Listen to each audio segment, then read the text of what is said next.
સુરતમાં હત્યાના વધી રહેલા બનાવ વચ્ચે લિંબાયતમાં જૂના ઝઘડાની અદાવત રાખી યુવાનની ચપ્પુના ઘા મારી હત્યા કરાતા ચકચાર મચી ગઈ હતી. સુરતના લિંબાયત વિસ્તારમાં ખૂની ખેલ ખેલાયો હતો તેમ નવા વર્ષના દિવસે યુવકની હત્યા કરાઈ હતી. લિંબાયત વિસ્તારમાં સામાજિક તત્વોએ 24 વર્ષીય જયેશ પટેલની ચપ્પુ મારી નિર્મમ હત્યા કરાઈ હતી.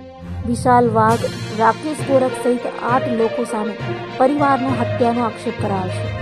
તો જૂની અદાવતને કારણે હત્યા થયાની પ્રાથમિક માહિતી પોલીસ સમક્ષ આવી છે.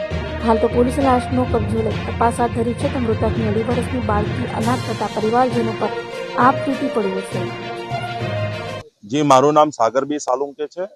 આજે જે ગઈકાલે લિંબાયત વિસ્તારમાં જે એક આદિવાસી સમુદાયના જે યુવક ઉપર જે હુમલો કરવામાં આવ્યો અને એની હત્યા કરવામાં આવી કે જે દેશભરમાં જે આદિવાસી અને દલિતો ઉપર જે અન્ય અત્યાચાર થઈ રહ્યું છે, જેથી પ્રશાસન કંઈ ધ્યાન આપતી નથી, જેથી પીડિતના પરિવાર કહે છે કે ભાઈ જે વ્યક્તિએ મારા ભાઈનું મર્ડર કર્યું છે, જે અમારો છોકરાનું મર્ડર કર્યું છે, આ વ્યક્તિ ઉપર કડકમાં કડક કાર્યવાહી થાય, આ આરોપીઓ ઉપર એટ્રોસિટી એક્ટ દાખલ થાય.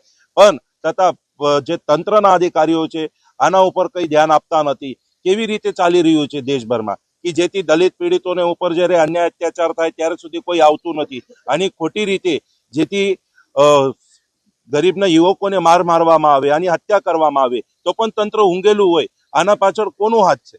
જેથી સરકારના અમે સદર રજૂઆત કરીએ છીએ કે આદિવાસી અને દલિતો ઉપર જે અન્ય અત્યાચાર થાય છે આનું નિરાકરણ ક્યારે થશે?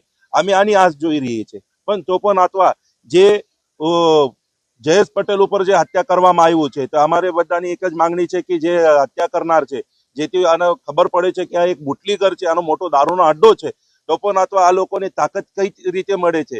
તો આવા નાલાયકો ઉપર એટ્રોસિટી એક્ટ દાખલ થાય અને આના ઉપર કડકથી કડક પગલાં ભરવામાં આવે, આવી અમને સરકારથી અને પોલીસ તંત્રથી માગણી છે. અને ગેહલોત સાહેબને નમ્ર વિનંતી છે કે લિંબાયત વિસ્તારમાં જે ગેરકાયદેસર તરીકે જે ગુંડાઓનો જે તોફાન છે આને ખતમ કરવામાં આવે અને જે બુટલીગોરો છે અને તત્કાલમાં જેલના પાછળ મૂકવામાં આવે, આવી અમારી માગણી છે.